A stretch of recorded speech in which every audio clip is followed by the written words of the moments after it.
নমস্কার বন্ধুরা, আজ আমি আপনাদের এমন এক গল্প শোনাব যা হয়তো অনেকেই বিশ্বাস করতে চাইবেন না।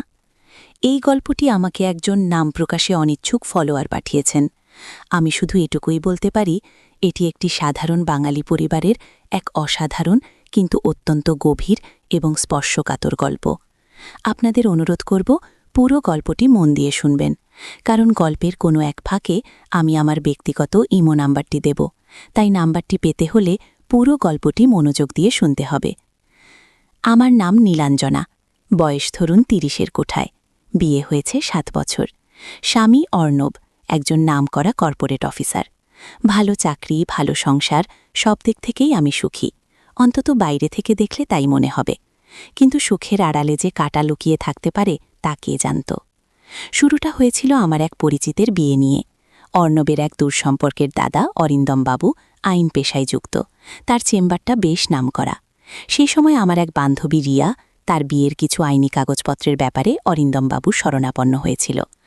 অরিন্দমবাবু নাকি খুব ভালো উকিল, কিন্তু তার একটি অদ্ভুত অভ্যাস ছিল। তিনি নাকি সবসময় ক্লায়েন্টদের, বিশেষ করে মহিলাদের, একটু একান্তে ডেকে কথা বলতেন। সাধারণ পরামর্শের বাইরেও নাকি অনেক ব্যক্তিগত বিষয়ে তিনি আলোচনা করতেন।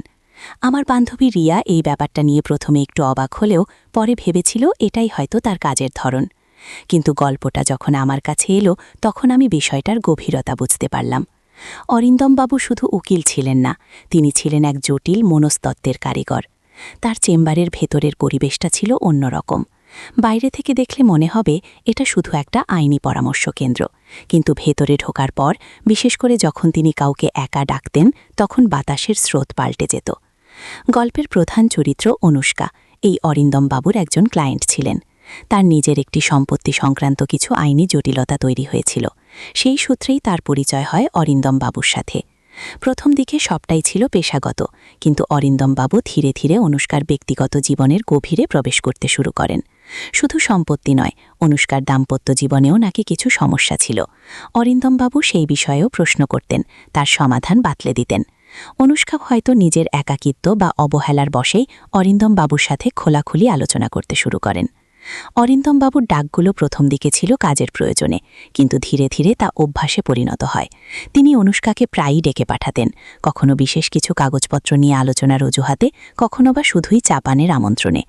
অনুষ্কা জানতেন এটা ঠিক নয়। তার স্বামী সুমিত একজন ভালো মানুষ, কিন্তু সুমিতের পেশাগত ব্যস্ততার কারণে তারা একে অপরের জন্য খুব বেশি সময় পেত না।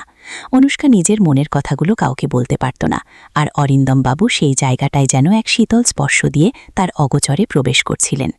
প্রথম দিকে অনুষ্কার মনে দ্বিধা কাজ করত। তিনি জানতেন অরিন্দমবাবু একজন বিবাহিত মানুষ, তারও সংসার আছে। কিন্তু যখন অরিন্দমবাবু তার দিকে সেই অন্যরকম দৃষ্টিতে তাকাতেন, যখন তার কণ্ঠস্বরে সেই গভীর আবেগের ছোঁয়া থাকত, তখন অনুষ্কার মনে হতো এই নিষিদ্ধ আকর্ষণ উপেক্ষা করা তার পক্ষে সম্ভব নয়। অরিন্দমবাবুর চেম্বারের প্রতিটি কোণ যেন তার জন্য এক নতুন পৃথিবীর দ্বার খুলে দিত। কাচের দেয়ালের ওপারে যখন শহরের ব্যস্ত জীবন ছুটত, তখন সেই ৪ দেয়ালের মধ্যে তৈরি হতো এক অন্য জগৎ। একদিন বৃষ্টি ভেজা সন্ধ্যায় অরিন্দমবাবু অনুষ্কাকে তার চেম্বারে ডেকেছিলেন। কারণটা ছিল খুবই সাধারণ, কিছু পুরনো কাগজপত্রের সত্যায়ন। অনুষ্কা যথারীতি গিয়েছিলেন। সেদিন চেম্বারে অন্য কেউ ছিল না, শুধু দুজনে। বাইরে তখন তুমুল বৃষ্টি, ভেতরের আবছা আলোয় অরিন্দমবাবুর মুখটা কেমন যেন রহস্যময় লাগছিল।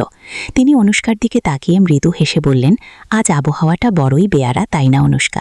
এমন দিনে মনটা বড় আনচান করে। অনুষ্কার বুকের ভেতরটা ধুকপুক করে উঠল। তিনি জানেন এই কথার অর্থ কী। তিনি কিছু বলতে যাচ্ছিলেন, কিন্তু তার গলা দিয়ে স্বর বের হল না। অরিন্দমবাবু আস্তে আস্তে এগিয়ে এলেন।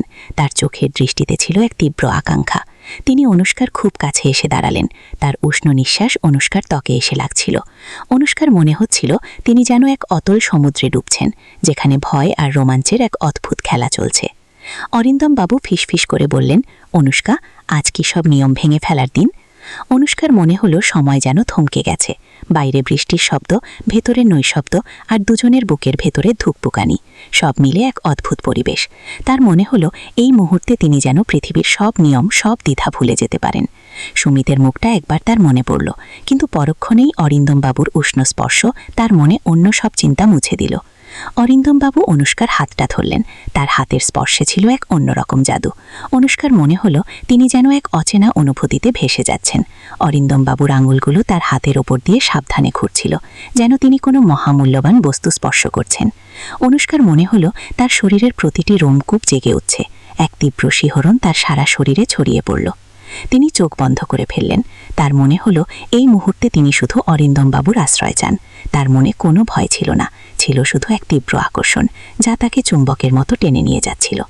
অরিন্দমবাবু এবার অনুষ্কার আরও কাছে এলেন। তার ঠোঁট অনুষ্কার কানের কাছে এসে ফিসফিস করে বললেন, অনুষ্কা, তুমি কি জানো তোমার এই লাজুক চাহনি আমাকে কত পাগল করে তোলে?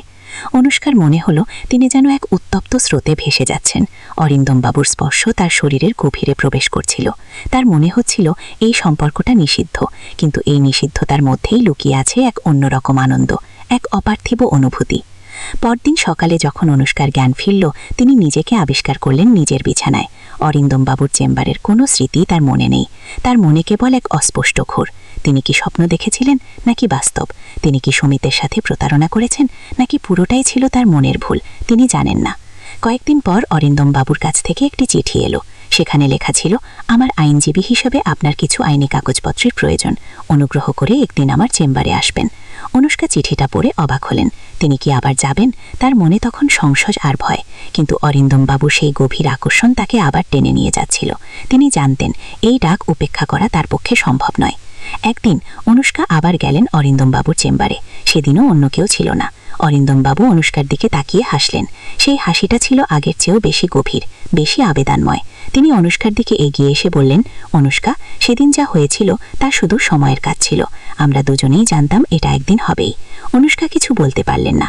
তার মনে তখন এক মিশ্র অনুভূতি, একদিকে ভয়, অন্যদিকে এক অদম্য আকর্ষণ। অরিন্দমবাবু অনুষ্কার হাতটা ধরলেন। তার স্পর্শে ছিল এক অন্যরকম উষ্ণতা। অনুষ্কার মনে হলো তিনি যেন এক নতুন জগতে প্রবেশ করছেন, এক নিষিদ্ধ জগতে, যেখানে নিয়ম নেই, শুধু আছে ভালোবাসা আর কামনা। অরিন্দমবাবু অনুষ্কার খুব কাছে এসে দাঁড়ালেন। তার চোখে ছিল এক গভীর ভালোবাসা। তিনি ফিসফিস করে বললেন, অনুষ্কা, আমি তোমাকে ভালোবাসি। অনুষ্কার মনে হলো তিনি যেন পৃথিবীর সব সুখ একসাথে পেয়ে গেছেন। তিনি অরিন্দমবাবুর বুকে ঝাঁপিয়ে পড়লেন। অরিন্দমবাবু তাকে শক্ত করে জড়িয়ে ধরলেন। তাদের দুজনের হৃৎস্পন্দন তখন একতালে বাজছিল। সেই রাতে অরিন্দমবাবুর চেম্বারের আবছা আলোয় এক নতুন প্রেমের জন্ম হলো, এক নিষিদ্ধ প্রেম, যা লুকিয়েছিল আইনি পরামর্শের আড়ালে। তাদের এই গোপন অভিসার কতদূর গড়িয়েছিল তা কেউ জানে না, কিন্তু তারা দুজনেই জানতেন তাদের এই পথটা সহজ হবে না। এরপর কি হয়েছিল? অনুষ্কা কি তার স্বামীর কাছে ধরা পড়ে গিয়েছিলেন? অরিন্দমবাবুর পরিবারের কি হয়েছিল? তাদের এই গোপন প্রেম কি শেষ পর্যন্ত টিকেছিল নাকি ভেঙে চুরমার হয়ে গিয়েছিল? এই প্রশ্নের উত্তর জানতে হলে আপনাদের অপেক্ষা করতে হবে। এই গল্পের দ্বিতীয় পর্ব আসবে খুব তাড়াতাড়ি। আপনারা যদি এই গল্পটি পছন্দ করে থাকেন তবে কমেন্ট করে জানান, আর অবশ্যই আমার চ্যানেল সাবস্ক্রাইব করতে ভুলবেন না, কারণ আমি আপনাদের জন্য আরও অনেক রোমাঞ্চকর এবং আবেগী গল্প নিয়ে আসব। শুভরাত্রি।